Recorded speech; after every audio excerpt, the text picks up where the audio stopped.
yung pong Halloween. Kung gustusin ngayon ay Halloween. Kasi yung salitang Halloween ay nanggaling sa lumang English na kung tawagin natin ay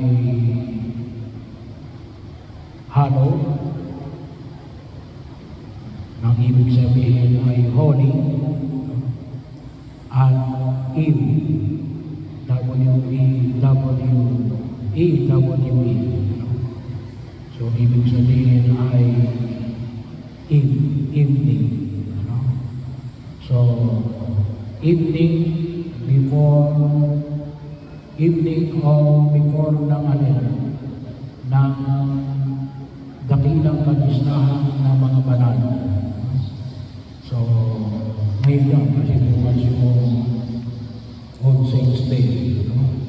Kaya lang, sabi nga natin, ay yung Halloween na nakikita natin ngayon ay bahagi na ho na, sabi nga natin ito ay na westernized, Americanized, naging bahagi na katatakutan. So, hindi ko namin naging courage o katatakutan. Kasi ito ay gabi ng kabanatan. Kaya din po may mga ilang mga parokya na encourage yung Parade of the Saints. Parada ng mga banal. So, kasi ang lang pinagdiriwang natin ay ito, kapistahan. Hindi lang basta kapistahan, dakilang kapistahan. Solemnity. Kaya bagaman bukas pa, yung tinatawag natin, katulad doon ng linggo, ay yung mga solemnity, ay pwede yung natin gawin anticipated. Kaya ginawa natin ngayon ay tawagin natin ay anticipated o bihilya ng pagdiriwang ng para sa araw ng bukas. At tulad din po ng Sabado, meron tayong mga anticipated month ngayon ay para sa isa, para sa araw ng linggo. Kaya bahagi yun, na naman makita ko natin na kasi yung Halloween natin ay ipinamamanin kay pananakot. Ay hindi po ito yung nakakristiyanong pamamaraan. Kahit na ho yung pagsunod natin sa kalooban ng Diyos is not out of fear. Ngunit alin, dapat din out of love.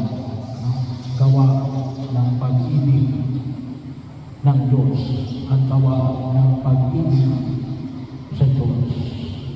Hindi gawa ng takot at pananakot. Bahagi mo yun. Nakakalimutan natin. Gumagawa naman natin ng tama. Tama. Kailan? Mali. Bakit? Ay kaya nilang ginagawa ay gawa ng takot. Pag nawala yung takot, most probably, hindi niya nagagawin mo.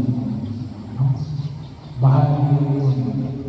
Nanawa ko tayo ng kalimutan. Kaya ngayon ibanghelyo natin sa araw na ito ay yung tinatawag natin walong pagpapala. Yung biyaya ho na kung saan yung nakita ko natin na kung minsan mahirap sa katumparan kasi parang malayo sa matutuhanan, mapalad ang mga aba, mapalad ang mga nahapis, mapapalad ang mga mapagbaba, mapalad ang mga naglimiting makatupad sa kalooban ng Diyos, mapapalad ang mga mahabagi, mapalad ang may malinis na puso, mapalad ang mga gumagawa ng daan ng pagkakasundo. Mapalad ang mga pinag-uusig dahil sa kanilang pagsunod sa kalooban ng Diyos.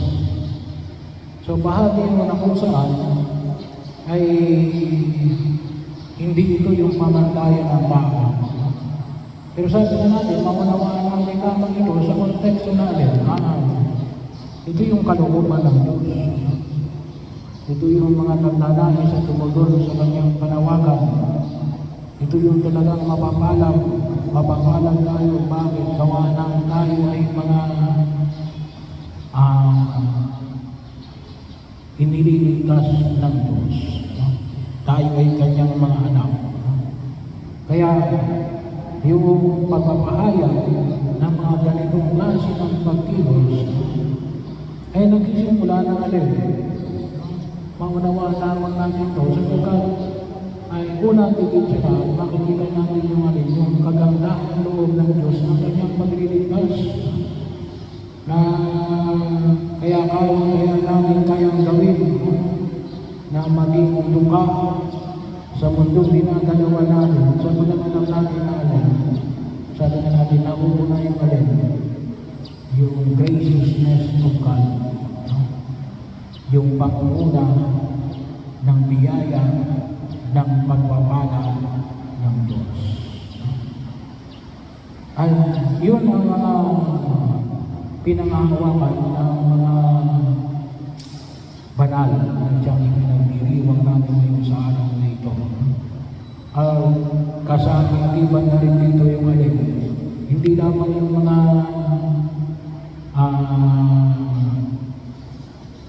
kung tawagin natin ay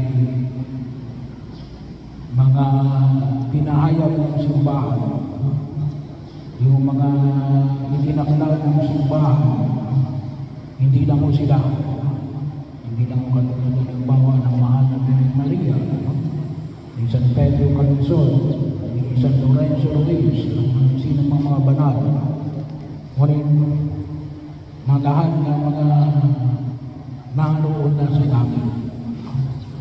Naroon na sa langit. Kaya, at yun ay marami na. Pero alam natin na sila ay nasa piling na ng buong may kapal. At sila ay ating ibinagdiriwang. At nawa ay magbigay ng lakas sa ating pagtilo sa mahigit na ito. E paano po yung mga hindi panaroon sa langit? Ay yun naman ang para sa araw ng November 2, All Souls Day. Ay ilululog natin na nawa sila ay makatawid sa kaharian ng buong may kapala, bigyan nilang pakinabangan ang biyaya at pagpapala ng buong may kapala. Kaya nga, sana nakita ko natin yung mga banal at bahagi na kung saan ay magpalakas sa atin. So, hindi natin ang kanilang mga tulong. Maaari lang, katulad ng halimbawa kahapon, ang pagdating kay Levan, na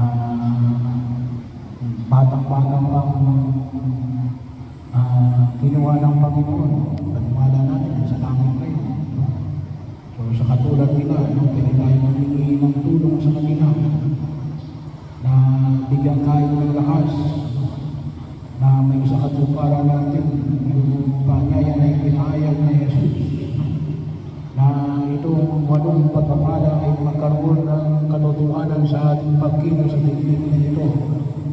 Anawain maging gabay din natin at maging daan din upang tayo tulungan, bigyan tayo ng direksyon sa ating pagkilos. Sabi nga natin, maunawaan natin. Kaya medyo hindi maganda yung pagkaunawa ngayon natin ng Halloween. Kasi yung parang nakita rin, kasi yung kalaging pinumumuka yung mga demonyo. Mas maraming mga banal, no? Mas maraming mga anghel. Mas sabi nga natin, parang nang-infiltrate tayo yun ng demonyo kasi ang itinamumukha namin para ang mga mukha na ipinapahayawagin kapag mga Halloween party yun. Mga demonyo, ang dapat na makita nila yun, mga banal, ang mga taong nagsumikap na tumugon sa panawagan ng Diyos kahit sa gitna ng mahigpit na mga pagsubok at pagkiling sa daigdig na ito. Ay ginawa natin, ating pakikisa natin, ito yung mga taong tumutulong sa atin at gumagawin sa atin na pwede rin natin gamitin. Pwede rin natin gamitin. Kaya nga sabi rin natin kung isang bagaman ginagawa natin pero tawagin mo ng santo at santa. Pero yun ay bahagi yun na huwag natin kalimutan natin. Pwede natin tawagin ang mga santo at santa. Kahit mga mga mahal natin sa buhay na namatay na inutuloy natin ng mga naroon na sa kaharian ng Diyos, pwede natin tawagin upang gabayan tayo sa ating paglalambay sa daigdig na ito.